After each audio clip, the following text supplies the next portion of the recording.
That's the end of the Hebrew bit of my talk, unfortunately.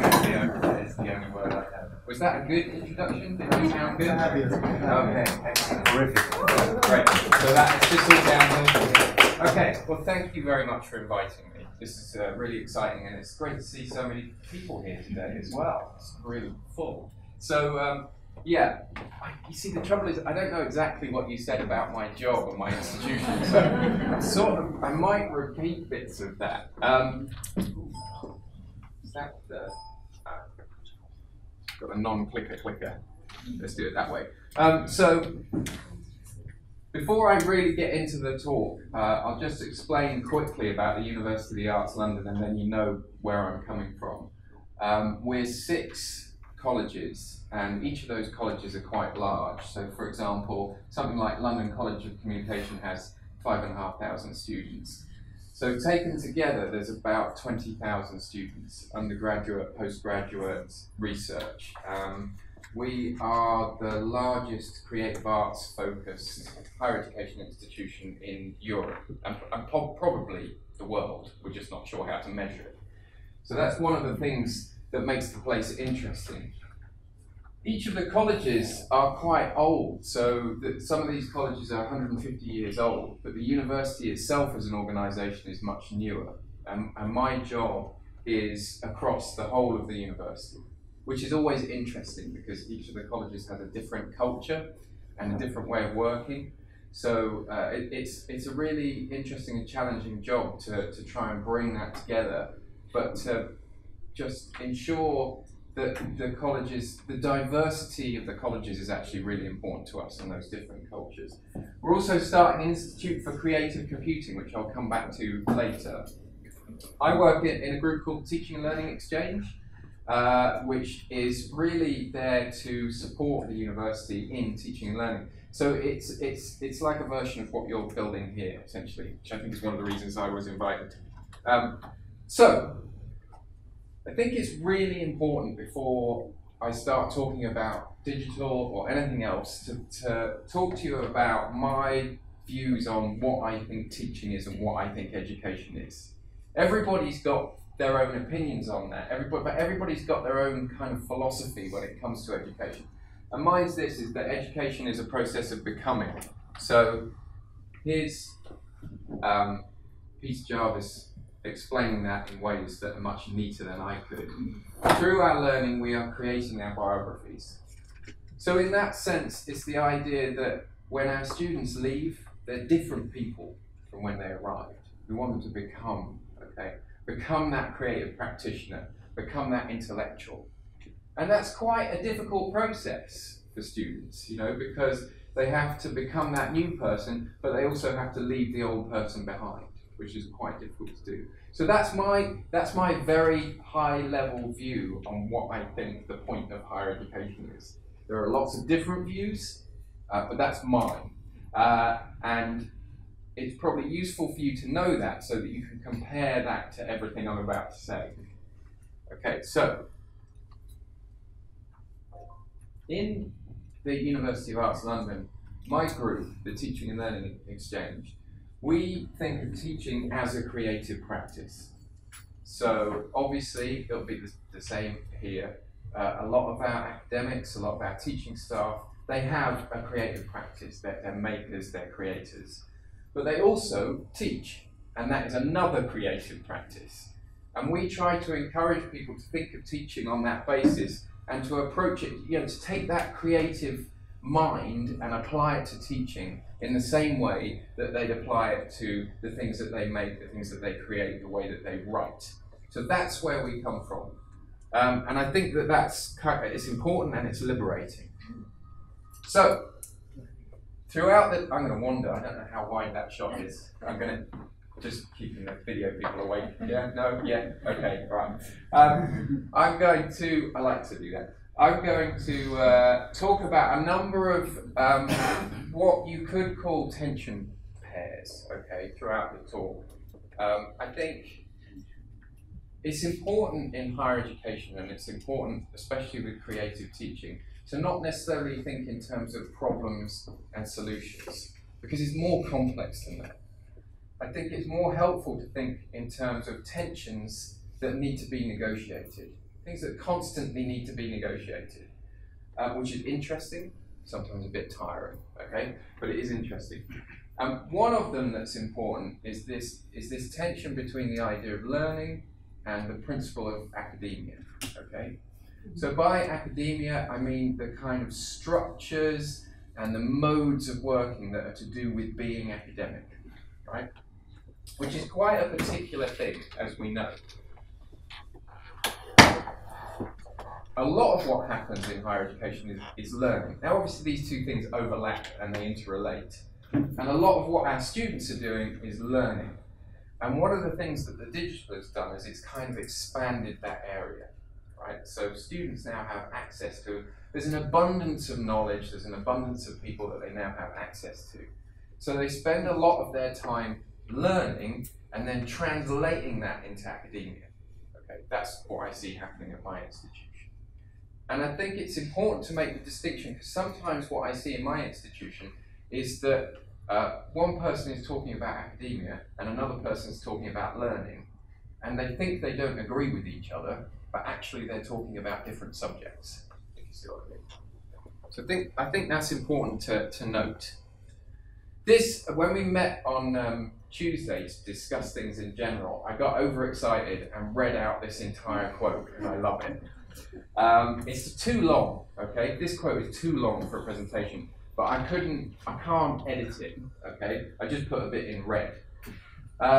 It's this idea that at art and design institutions, we like to keep students in a kind of a bit of a position of not knowing, okay? It's sort of important to us that our students don't always feel like they know exactly what the right answer is, okay?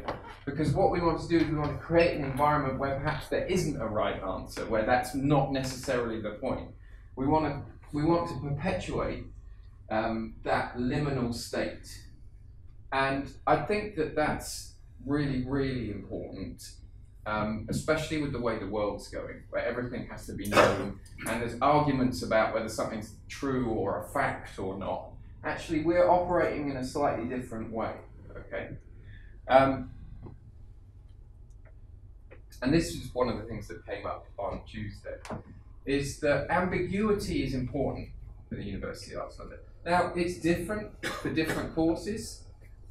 Some of the courses are more practitioner focused, perhaps more vocational, so there's more specific things to learn, but even then there needs to be some ambiguity.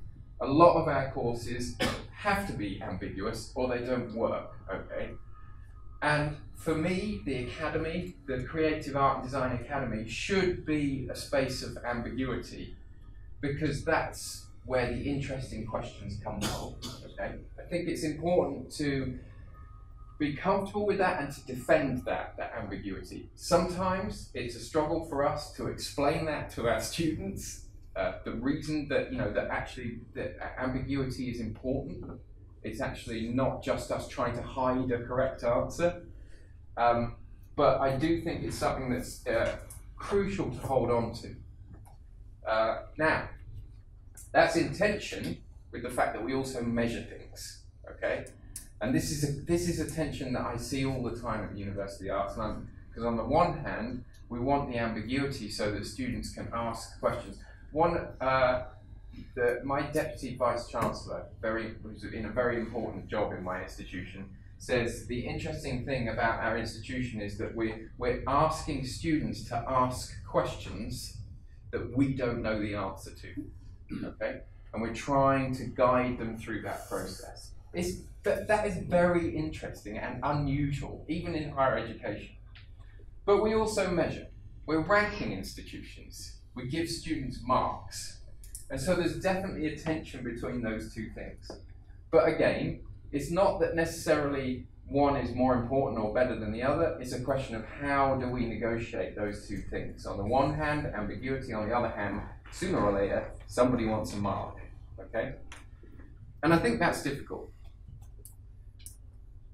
So, I mentioned post-digital title, and I just wanted to, welcome, I just wanted to, that's usually me, I just wanted to explain what I meant by that. So myself and some colleagues, Laurie Phipps, Ian Truelove, Mark Childs, Dave Cormier, Richard Hall, in 2009, we were thinking about digital in general, because in 2009, everybody wanted the next big digital thing. Everybody was like, what's the next thing? What's the next really big platform going to be? What's the next exciting thing going to be? And we started to get a bit annoyed by that.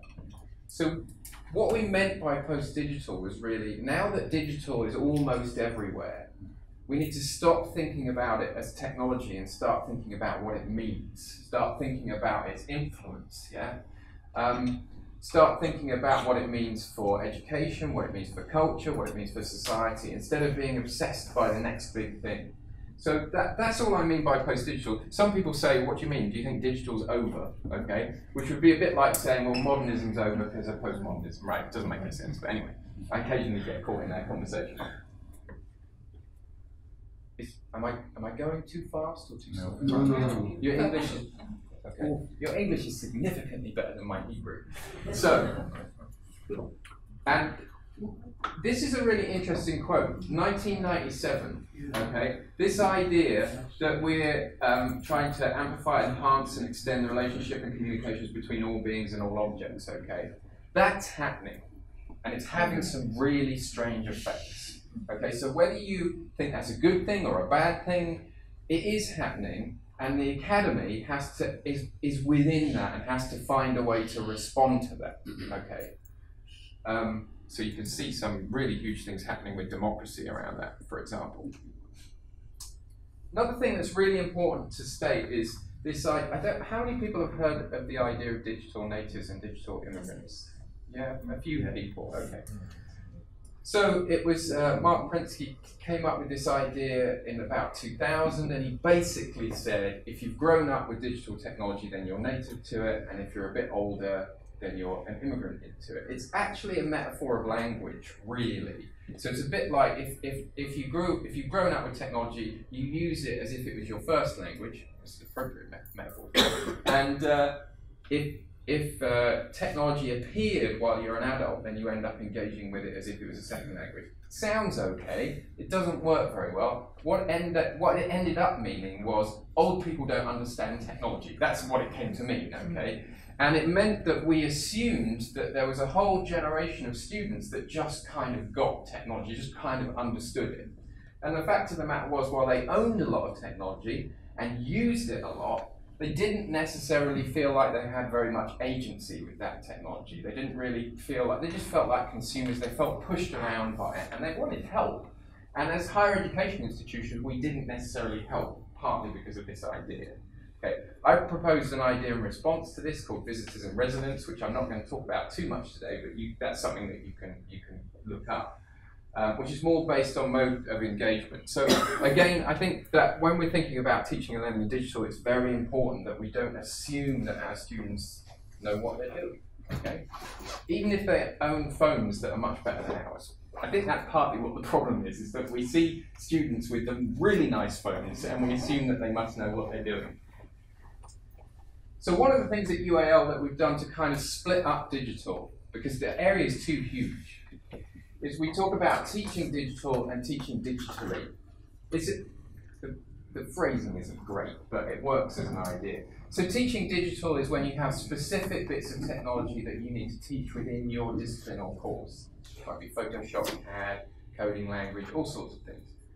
This is the area that I tend to focus on more because I find that courses and discipline areas are quite, they know what they're doing there. I mean, students constantly demand more and more and more and more of that, but they know what they're doing. Teaching digitally is more about teaching and learning in digital tools and digital spaces, okay? So enacting the teaching using digital rather than teaching the digital itself. And one of the areas that this is really playing out at the University of the Arts, London, is in this interesting tension between the narrative or the story of the student's work and the actual object that they created itself, okay? So when it comes to assessment, we like to tell ourselves that we assess what the students have learned rather than what they've made. Okay, doesn't always happen. So we're not. We need to know the story of how that object was produced. Otherwise, we don't really know what the students have learned. All we see is that thing at the end, right? And obviously, in arts institutions, that would traditionally be done through like a face-to-face crit, like a conversation or a discussion. And the crit format can be really distressing for some students, and it's certainly difficult for students if they don't have English as a first language. We have a lot of international students, we have quite a mix of cultures. So one of the things that we do is we have a platform. So this is a home page of Workflow. You can visit that platform.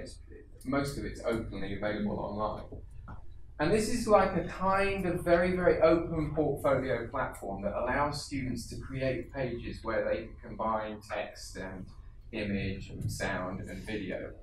And some of our, we don't mandate this, but a lot of our courses use this platform. And what they do is they ask students to create sort of two areas within the platform. One is the kind of notes and background research, and the other area is kind of the portfolio or reflective journal. And then they assess that reflective journal, okay? And I've just got, I'm not going to visit it directly, but I've just got a screenshot here that I just sort of chose at random from a student, where, and this goes on and on, okay? Where they're just putting in images, writing reflections, talking about the workshops they've engaged in, talking about the sessions they've attended, and you can see that work developing through that portfolio. So, and I think that seems to work quite well for a lot of courses. It also makes the work, so this is openly available online. This course has chosen to ask students to make their portfolios just open to the whole of the web. So what that means is that students can see each other's work. So one of the things that we find is because we don't have enough physical studio space to give our students a space in a studio each, is that sometimes they don't see each other's work in the way that they would have done. So this is one way of making their work visible to each other, so they hopefully get inspired by each other, and I suspect kind of up the quality of their work, because they have a little look around and go, oh, that's a good one, I better put a bit more work in, okay? So that's one example there. We've got a blogging platform as well. So in both that platform, Workflow, and in the blogging platform, all the students in the institution can start a portfolio or a blog, whether their courses use that in the curriculum or not. Okay. So I just had somebody at one of the colleges who runs e-learning in the college say, can you guarantee that the blogging platform will work for 1,500 students all submitting a blog at exactly the same time? And so I asked my IT person, and he said, no. So we're just dealing with that. Okay. So the blogging platform, here's an example here. This happens to be Fine Art from Chelsea. And they're using it in quite a sophisticated way. So they are actually, what you see here, these are curated pieces from different students that they bring together into this kind of magazine format. So the course is constantly kind of creating this online magazine. And you can click through and see the details of their work and their thoughts, okay? That's a very sophisticated use of it. There are other courses that use the blogging platform in a group way, so you can see them kind of chatting about their work and posting work and asking questions about it, people responding, okay? There was one incident a few years ago that I heard where there was a course in graphic design using the blogging platform where students would post their work and then ask other students for feedback. And one of the students' fathers found the blog and kept posting enormously positive comments about her work. So they had to tell him to stop. That was quite an interesting side effect of being open.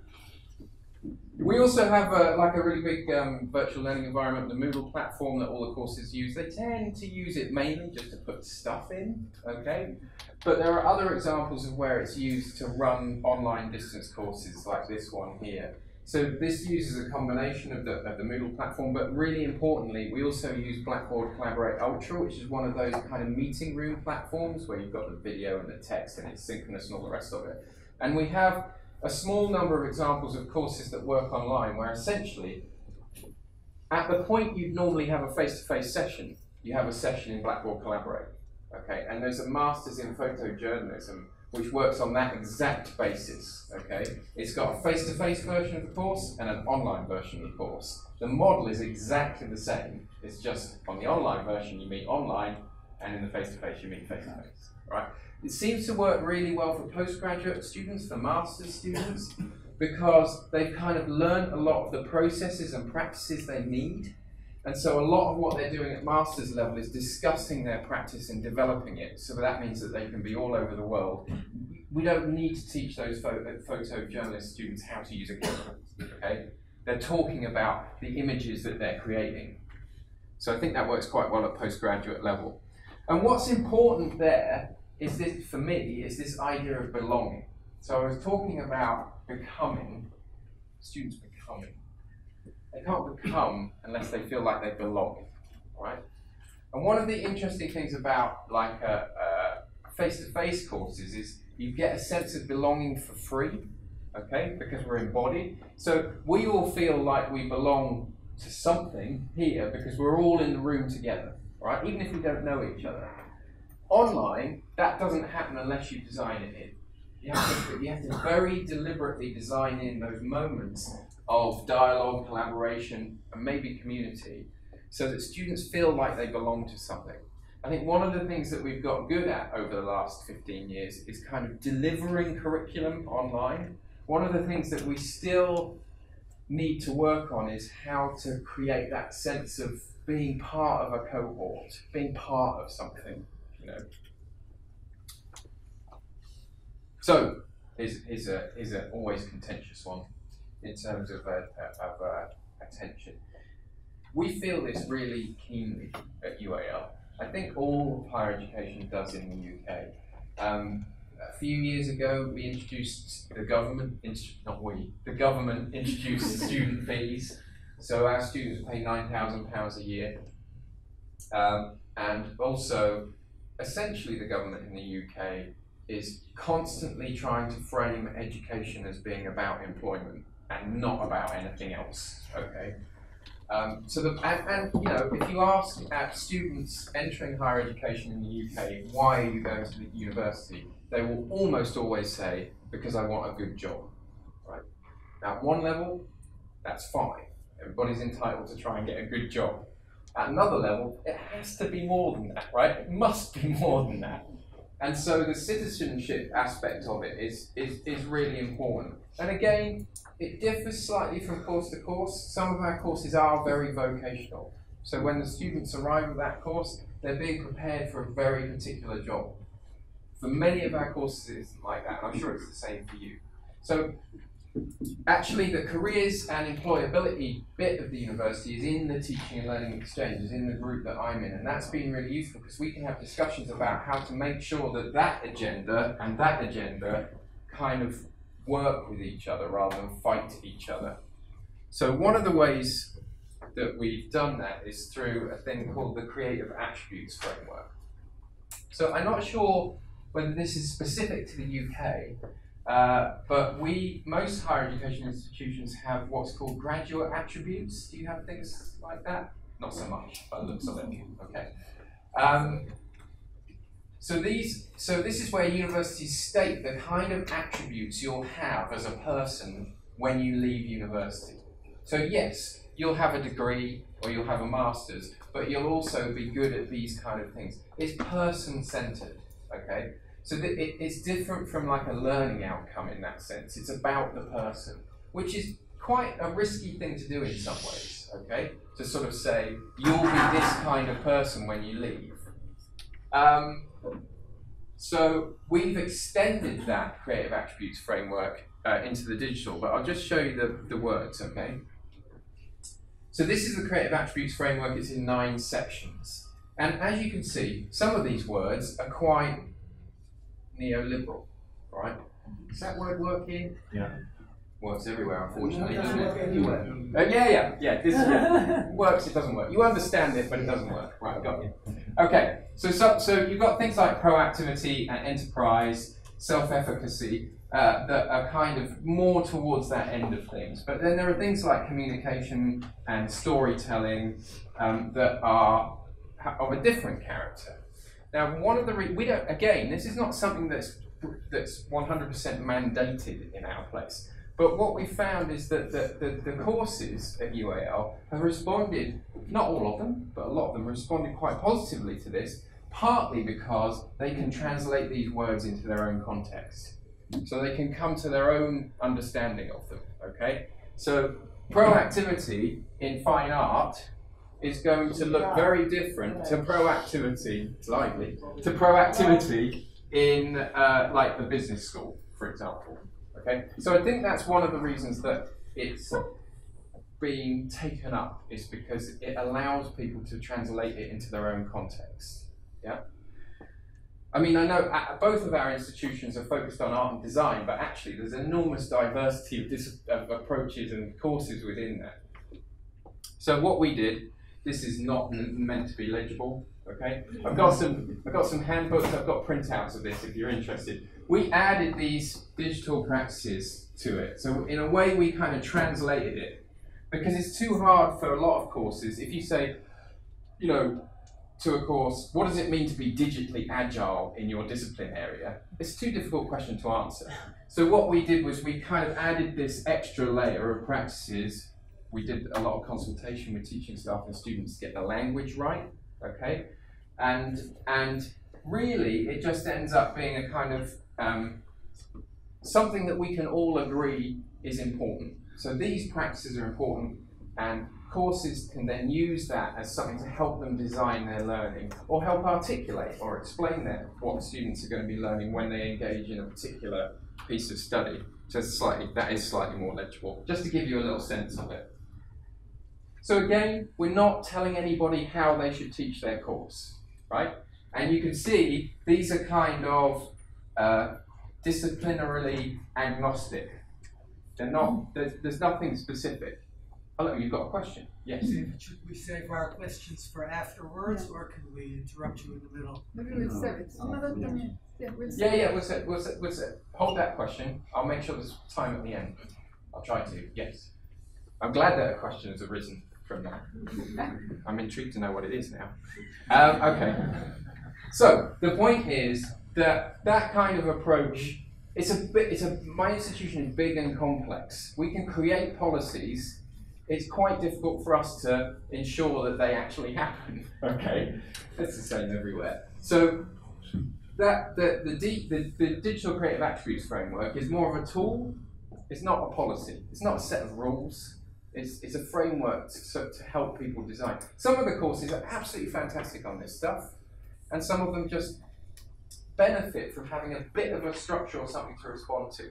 And ultimately, it's a shared language. So what I've found is that because the digital's so big, if you try and convene a conversation about it, everybody's talking about different things, even when they think they're talking about the same thing, okay?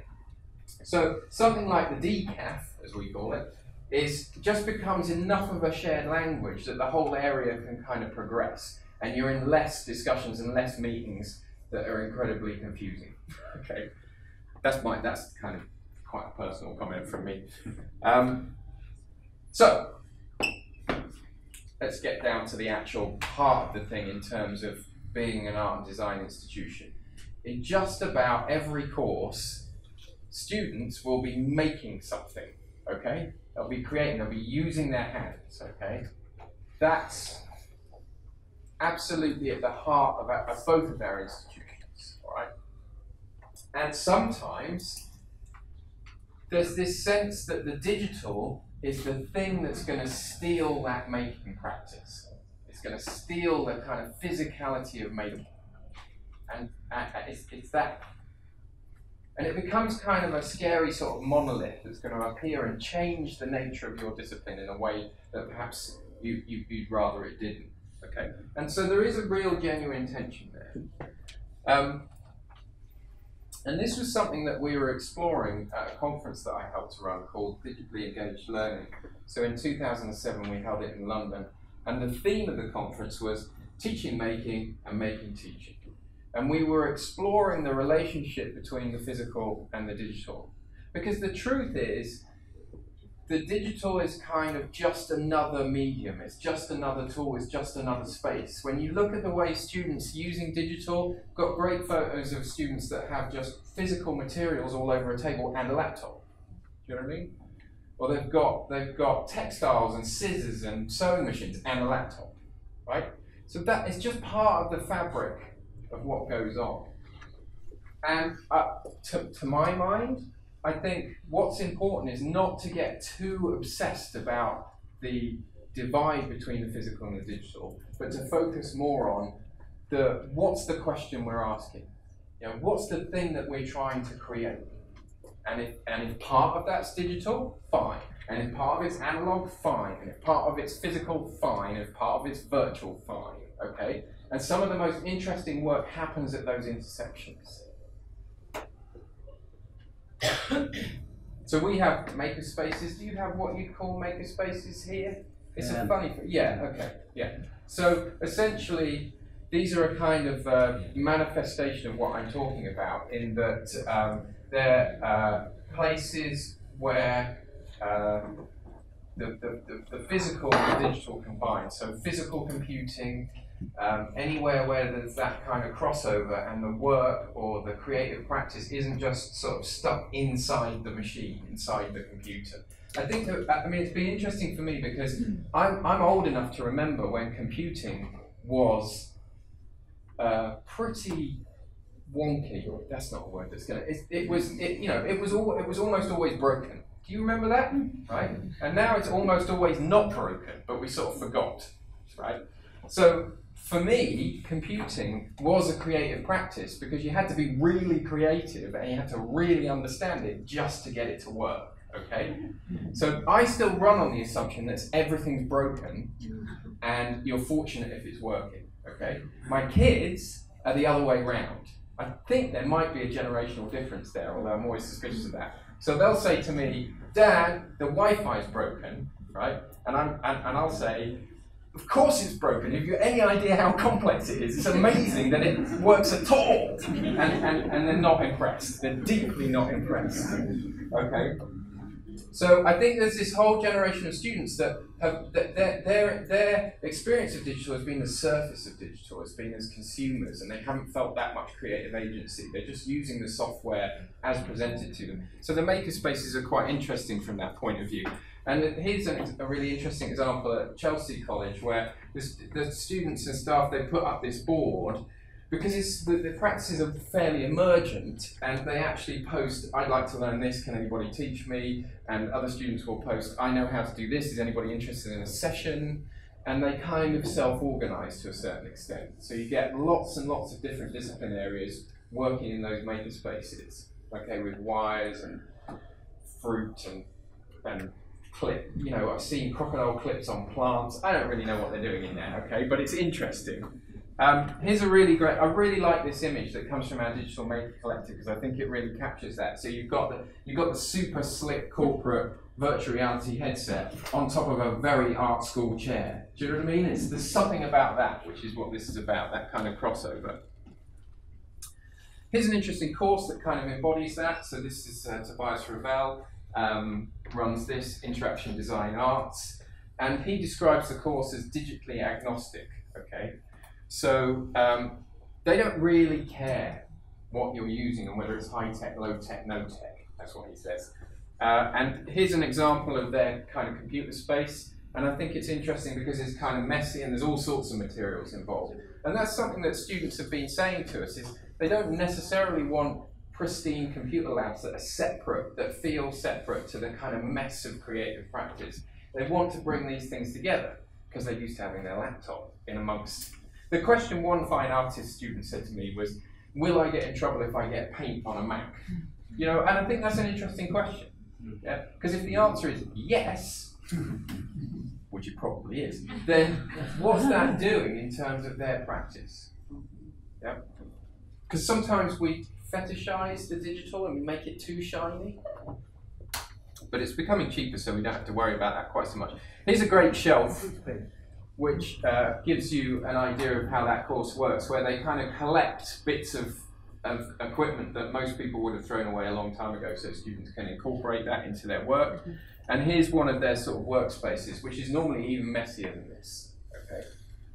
And there's an interesting future to these kind of spaces, and to bring them together. Doing okay for time. Okay. So that course is, by its very nature, interdisciplinary. Okay, and we find from our students that they're interested in interdisciplinarity. They don't necessarily express it in that way. And it's one thing that I discovered through making the digital creative attributes framework, is that sometimes the language I use is like educationalist language and the students don't understand it. So from a student's point of view, this is working with students from other courses. Okay, it's that simple. And there's a sense, you can feel it, that that's what students are interested in, but they don't necessarily know how to go about doing it. And there's also a sense in the university itself that we really want to get better at being interdisciplinary, but we struggle to do it because of the structures of the way the university works. It's a genuinely difficult thing to do, okay? So for example, each of the colleges until, well, we're working on it now, each of the colleges works on a slightly different timetable, okay? So if you want to say, oh, this course wants to collaborate with that course, well, they're going to struggle because the timetable doesn't work. So things like that make it difficult. Really practical things can make it quite difficult. We're now introducing a kind of common framework for that. So this is the sort of tension pair, if you like, which I'm currently very interested in. Which is, so I'm just going to step back from all of the detail there for a second. And I've written this into a digital strategy for the university. And I'm not sure how well I articulated it. Time will tell, okay? But I think this is a useful way to think about what's going on, right? So on the one hand, there's this idea of convergence. And that's really an effect of the digital, okay? So students have access to an enormous wealth of knowledge through their digital devices, an enormous wealth of people, enormous opportunities to collaborate in theory, okay? And also, really enormous amount of the means of creative production, okay? That you can produce a lot and you can distribute a lot through the network, through the web. And the effect that's having is this kind of convergence. So the edges of disciplines are becoming more blurry. There's a bigger overlap between things, okay? So I think photography is a classic case in point. I'm sure there's somebody from photography here. So there we go. And you had the question, so I'm going to be very careful. Okay. Because of the nature of the network and that convergence, it means that some disciplines have to reflect on what defines them. You know, where's the edge of the discipline? Where's the center of the discipline? What are the core practices? What are peripheral practices, etc., etc. Okay. And a lot of the decaf that I was talking to you about deals with this convergence. And some people at my institution are worried that form of convergence is erasing specialisms. You know, because things are getting more blurry, we're going to lose specialist practice. We're going to lose classic practice. And I don't think that's the case, okay? And I think as an institution, if you go too far down this line, then it's going to be dangerous. Because here's the thing. To me, that convergence is the kind of space or a medium where work and practice takes place. But you need something to contribute to it. You need a specialism, okay? You need something that makes you slightly distinct from the person next to you. You need something that you can contribute to. So from my point of view, the specialism is incredibly important. In some senses, the specialism is, if you like, the currency that works within the convergence, that works within the network. You have to be able to be good at both. And I think the world is a more complex place from that point of view. So you have to be able to demonstrate that you're good at some specific things, but you have to be able to operate within the network, okay? And students want us to teach them that. They want us to teach them, how do I have a really good looking digital identity? How do I make my work visible online? How do I learn to collaborate with people at a distance? You know, because the chances are, when they're studying, but also when they go out into the workplace, they're going to be working with people who aren't in the same room and who come from different discipline areas. They know that, okay, and they want to learn that. It's quite difficult to teach that within the structures of a higher education institution just because of the way that it works. But I think it's an important thing to attempt to do. So for me, that's not as tense as it looks. One doesn't erase the other. And that's something that we're exploring at the next Digitally Engaged Learning Conference, which the theme's edge effects. So we're really interested in what's happening at the boundaries, at the blurry edges, okay? So that might be the boundaries between disciplines, it might be the boundaries between digital and analog, it might be the boundaries between different roles. So we have really interesting things going on between academic roles and technical roles and other roles, you know. That's in September in Toronto. It's a long flight, but yeah. So that's something that we want to explore and celebrate, okay, is we think that's where the interesting stuff happens at the edges, okay? And in some senses, wouldn't it be great if a creative art and design institution with mainly edges? I don't know what that looks like, but in some ways that sounds like a good idea. So, I mentioned at the start, I've only got like 5 more minutes to talk. Yeah, it's not too bad. Is that about right? Yes. Okay. Institute for Creative Computing is something that we're starting up. This is a slide that the new dean sent me from the Institute of Creative Computing. He makes slides that have too much text on as well, but hopefully he'll never watch this video. Hello, Ben. So this is really an example of what I'm talking about in terms of convergence and specialism. So the point about this institute is that it will be teaching students computing science, okay, as a core discipline, as a specialism, as a kind of bedrock. But then it will also be asking students to apply that to art and design areas in really, really interesting ways. Okay? It's going to be a tough thing to run because there's a lot to learn in computer science, all right? But that's an example of a kind of institutional structure that is dealing with, okay, we take this specialism and we're going to apply it to this kind of complex world in different ways. So I think that's going to be really interesting, just at the point of employing professors and things like that. It's just starting up.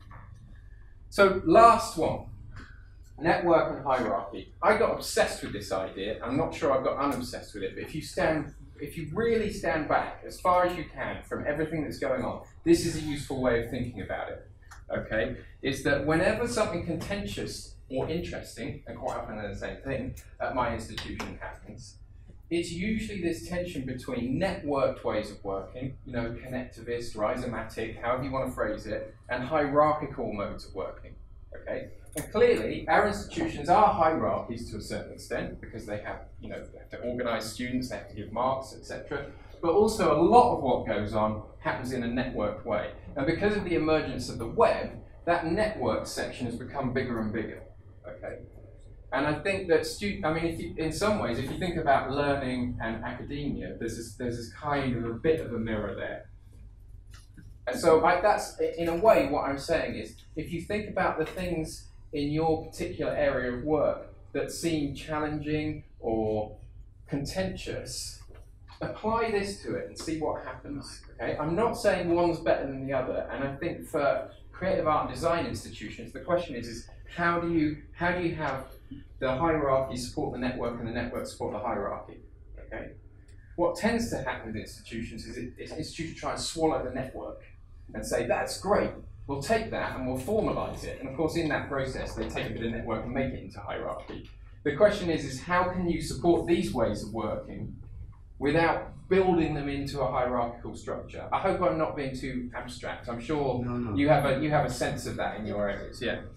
So this is the quote that really got me interested in that. So, you know, you don't have to be a Marxist to be interested in network and hierarchy, but I think, I happen to believe this is the case, okay? If you really want to stand back and if you want to think about what's going on in the world, you want to think about what's going on with politics and democracy and things like that, you know, we had that huge Cambridge Analytica scandal in the UK, all of that kind of stuff. I think part of what art and design academies can do is to make this visible and to question it and to kind of not work with it but critique it, use it. It's a really interesting way of thinking. So I'll just finish by coming back to teaching. Okay. So historically, perhaps teaching was seen, you know, teachers would be seen as the gatekeepers of knowledge or expertise. But I think because of a lot of the things that I've said, that has shifted, and it's really positive. And a lot of us obviously don't operate on that gatekeeper principle. In fact, I suspect nobody does in this room. But this is from a publication on connectivism by George Siemens, and I feel like I'm getting my photo taken. I'm not. And this phrase I really, really like. We teachers are the arbiters of connections. Okay. So I think however you feel about the ideas about network and hierarchy, employability, citizenship, learning, academia, this is a good way to think about what we're doing. We're the arbiter of connections. And those connections will be different and have a different character depending on what you're teaching, and they'll be different depending on how much of your course you do online or offline. But in principle, this is the same for all of us, I hope. And I think it's a very, very positive way of thinking about what teaching is. Thank you.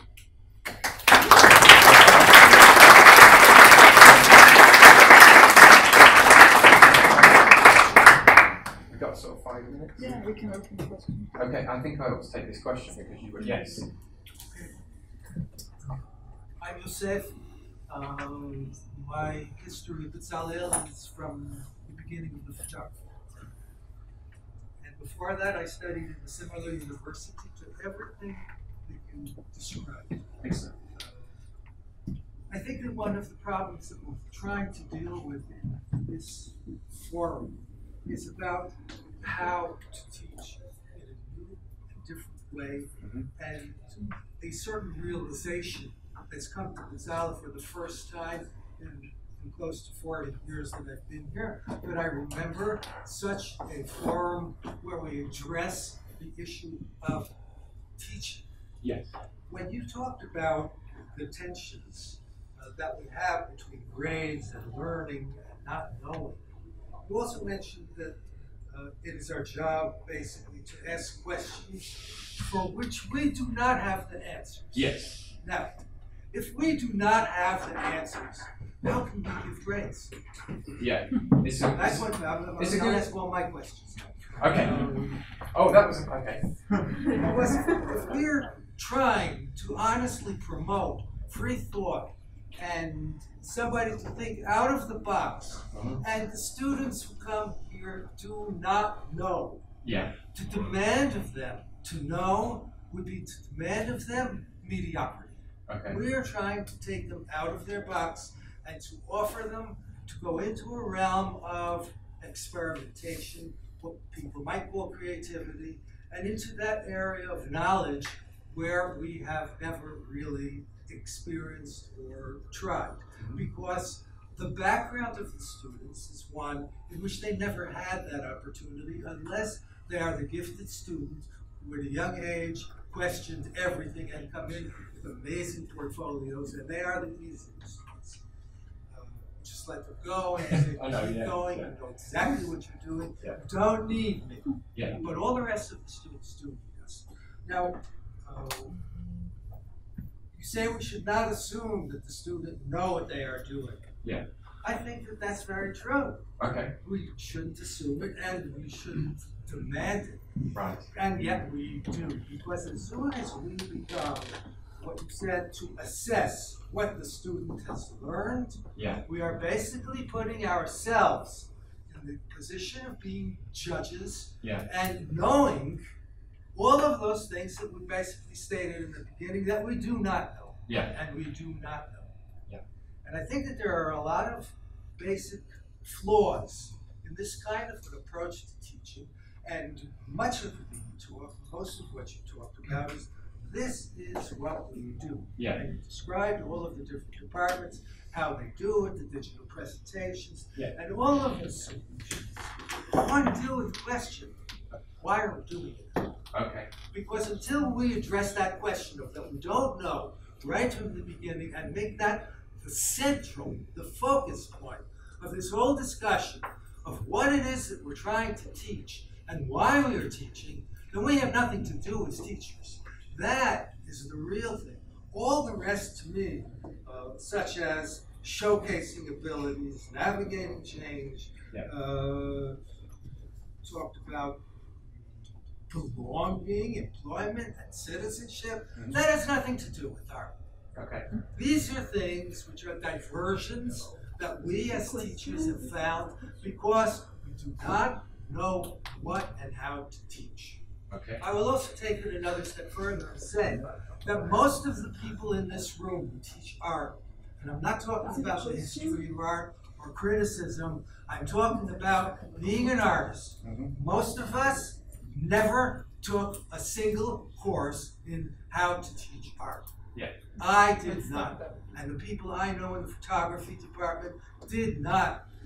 And not only that, but the academy, when they employed me, wanted a resume which was about where I showed my work. Okay, so, All right. It wasn't about yes, this is good. No, there doesn't need to be a question. It would be ironic if there was something really specific. I think what everything that you're saying is supports the reason why the Teaching and Learning Centre needs to exist. Okay, so I'd like to hope that the reason that this room has the people in it, and the reason that you are interested to come today, is because you are interested in teaching as a creative practice. Okay. I will change that from my perspective is the reason that we are here is because so much of the education that goes on in the teaching systems for which you presented a very fine model, it's exactly like what I had 60 years ago at the Rochester Institute of Technology, is bankrupt. Okay. Good. Contentious. Yeah, I mean, my view is that it's part of our role to find ways of negotiating those systems. To put, because remember I was talking about tensions to negotiate rather than problems to solve. I think we are in the environments we are. I think that our institutions are in, socio-cultural, they're part of the world. They're not separate from the world. I think they used to be more separate from the world. And we have to acknowledge they're part of the world and the way the world works. So it's our job, if you like, to find ways of not exactly subverting, but being elegant about the way that we use those systems to perpetuate the teaching or the creative practice that we believe in. And I think it can be done. I think it's difficult, but I think it can be done. Nobody likes writing learning outcomes, okay? I've never met anybody who said they like writing learning outcomes. But you can write a learning outcome that creates the space to do the kind of things that you're doing. So in that sense, you negotiate the systems that be in a way that creates a space to do those things for your students, that creates a space for the students to be able to ask those questions.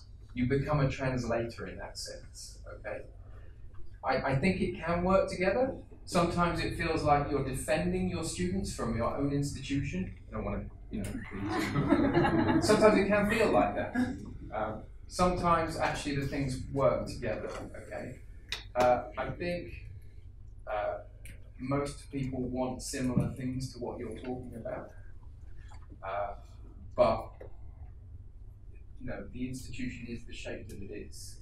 And so I feel like it's part of our job if we run courses to find ways of negotiating that. I'm not going to disagree. Yeah. Okay, we've got time for one. Is there another question? Is there an easier question? It's not. I'm not being disrespectful. Excuse me, when you say research education, it's quite of considerable interest to me at the moment in those real terms. Those who don't know me, I'm Lawrence. I'm a attended lecturer in a couple of departments here, animation and art, and teach architecture, so on and so forth. And I've started recently a course in cyberspace My class takes place in cyberspace. We meet there. We have a seminar that we run in cyberspace.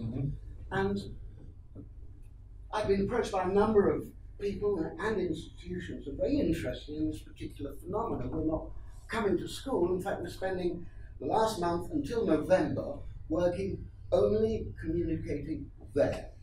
We're doing it very interesting, but I'm not here to talk about that. My question is, when you develop or study teaching in an art academy, just like quantum physics, observation affects the result. For sure. How do you propose in this forum or any other that you gather your information to develop these ideas, which I think are fabulous and very forward-looking, into something that really can take out the information you need and not just speculate about it?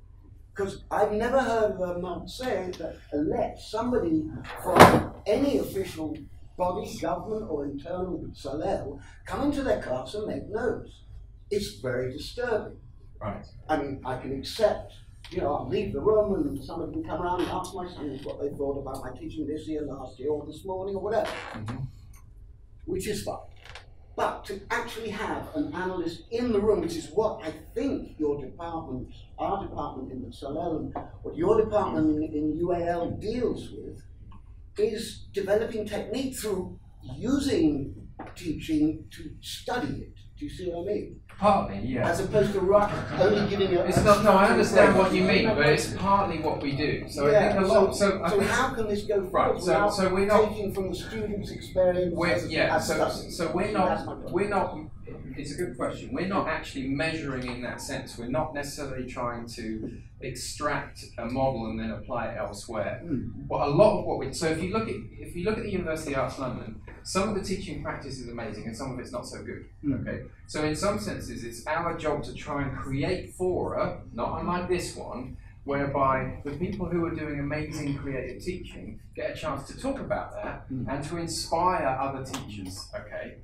So in that sense, it's not a kind of quantitative approach. We would never imagine that we can quantify this kind of teaching. But what we can do is we can provide the opportunity and the space for people to share their practice, their creative teaching practice. I'm much more interested, but I can't make anybody do anything, okay? But what I can do is create situations that inspire people, because not because of what I'm saying, but because of what people are saying. And I think one of the interesting things about teaching is it tends to be a very behind closed doors, a very private thing.